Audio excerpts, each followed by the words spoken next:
Welcome back, Love Nation. This is Nina. Make sure you guys like, share, and subscribe. Thank you to everybody that has been coming to my channel. Like this video, share this video, and hit that notification bell so you guys know when I drop my next one.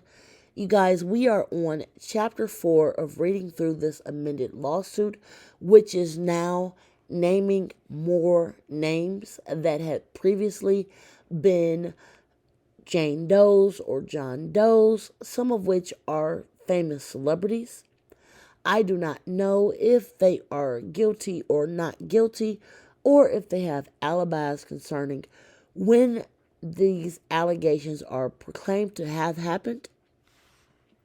However, we're going to continue to read through this as this is public news, and let's continue with chapter 4.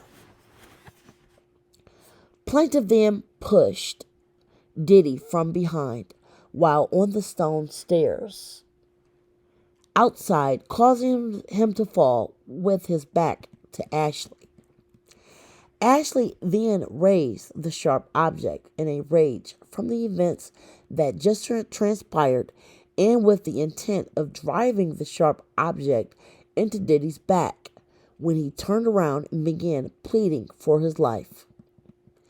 Ashley, shocked now to see defendant Diddy acting as a victim, had a moment of clarity and then turned and ran down the outside stone staircase back out to the backyard to escape.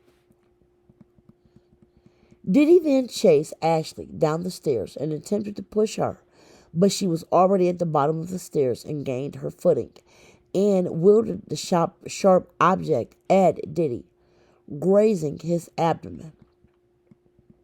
Hearing the commotion, defendants KK and Brandy emerged, and KK then began administering first aid to Diddy for the injuries caused by Ashley. Ashley tried to make quick dash for the exit, but it was thwarted by another defendant, Doe. After a period of time, Ashley was able to absent from defendant Doe due to the first aid commotion with defendant Diddy and was able to run down the street. Once Ashley made it onto the street, she began yelling loudly for someone to call the police. Defendant Doe, who had now caught up with Ashley, advised Ashley that he was an undercover cop. To this day, Ashley is unsure of the truth or felicity of that statement. The same neighbor then again emerged from his residence, asking what was transpiring. Just as Ashley was attempting to answer, pow-pows began to ring out, fired in plaintiff's Ashley position. Ashley fled to a car near where the neighbor was also taking cover and lost sight of defendant Doe. Plaintiff then heard an SUV screeching and speeding, leaving the residence. Ashley then entered the home of the neighbor, who informed her that he had already called the police. Ashley informed the neighbor that it was Sean Combs who had R-worded her and pow-powed at them, but the neighbor was unaware who Diddy was. Shortly thereafter, a sheriff from the Contra Costa Sheriff's Department arrived at the neighbor's home. Ashley identified the person who arrived at the neighbor's home who posing as a Contra Costa sheriff was defendant Pelletier. Ashley told defendant Pelletier, believing he was a sheriff from local police, she had been violently R-worded by defendant Diddy and others, and that she did not have her clothes, phone, purse, car keys, or cell phone. Defendant Pelletier, falsely posing as a Contra Costa sheriff, told plaintiff and the neighbor that they had received several noise complaints prior to the neighbor's call and instructed Ashley to find a way to get home. The sheriff, defendant Pelletier, did not offer to take plaintiff home, nor did he call for emergency services, including an ambulance, nor any offer to take Ashley to the hospital, nor any offer to help Ashley recover her clothes or effects from defendant Shane's residence. The Contra Costa sheriffs have confirmed that a police report was made that night by Ashley P. Contra Costa sheriffs has refused to release any information related to the complaint on the night in question to any source despite numerous attempts made via Freedom Act information. Ashley observed defendant Pelletier hand something to the neighbor, what looked to be an envelope, at the door as defendant Pelletier exited.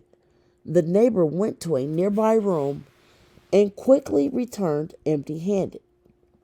Ashley believes the envelope contained cash.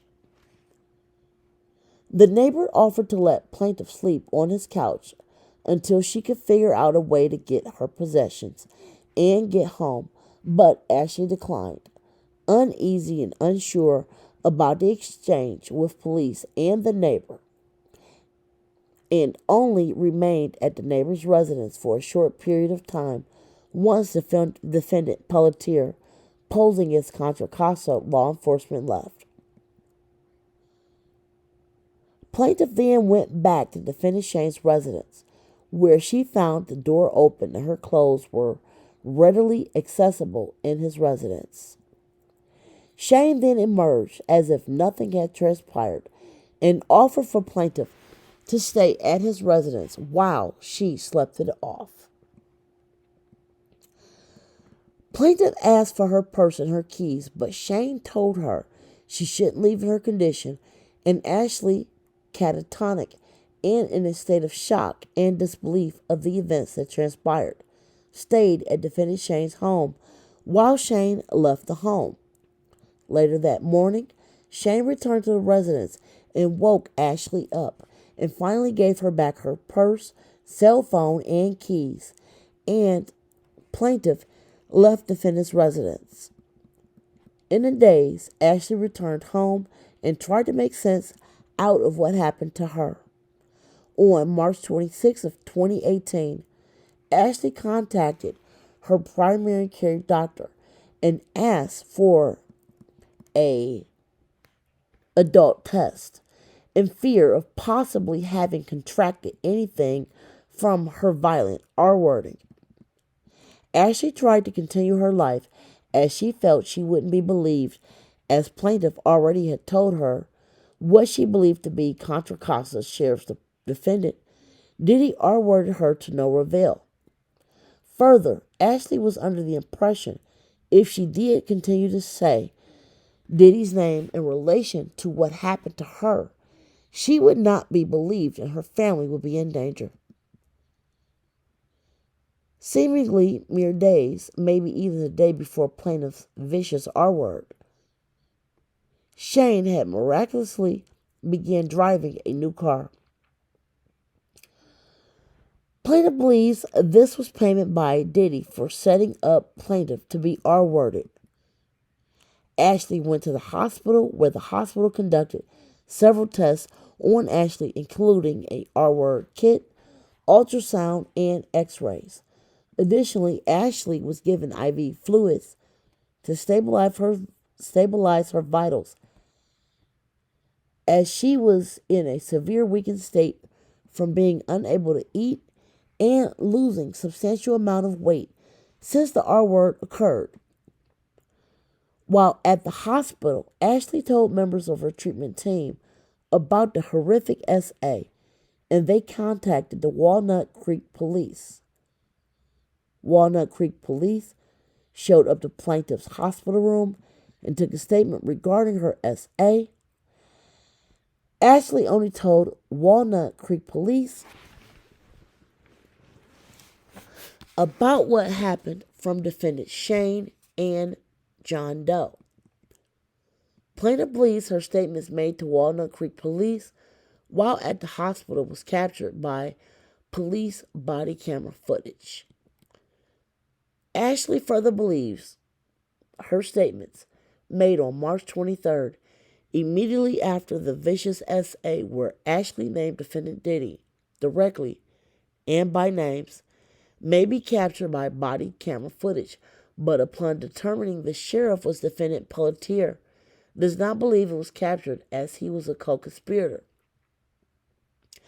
Ashley filed a report with the Orinda Police Department on April 17, 2018, but was too afraid to name Diddy as one of the assailants.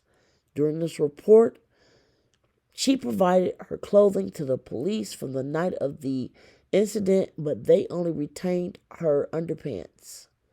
To date, the underpants was never returned, and plaintiff believes no investigation ever commenced. Plaintiff sought assistance from therapists in May of 2018, one of which tried to have her therapy appointments covered by a victim's compensation fund, which was rejected because plaintiff was told no law enforcement agency had opened an active investigation into any of her many reports of her R-wording. Subsequently thereafter, plaintiff asked police for a copy of her report from the Walnut Creek Police Department. On July 19th of 2018, plaintiff was provided a letter from Walnut Creek Department stating that it was unable to furnish this information as it is confidential and not subject to public release, despite Ashley not being the public and being the victim complainant. In March of 2024, Ashley was re-traumatized by all of the events surrounding defendant Diddy, including the several civil complaints filed against him as well as a raid on defendant Diddy's California and Florida residence. Plaintiff called Contra Costa's residence sheriff again in hopes of renewing her previous complaint and amending it to ensure defendant Diddy's name was included. Ashley received no response from the sheriff.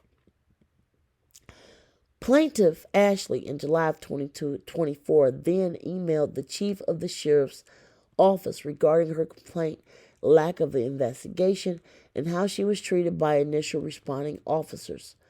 Plaintiff then later received a call back from the detective, but then nothing further. Ashley began seeking legal counsel for her claims, ultimately being referred to undersigned for representation.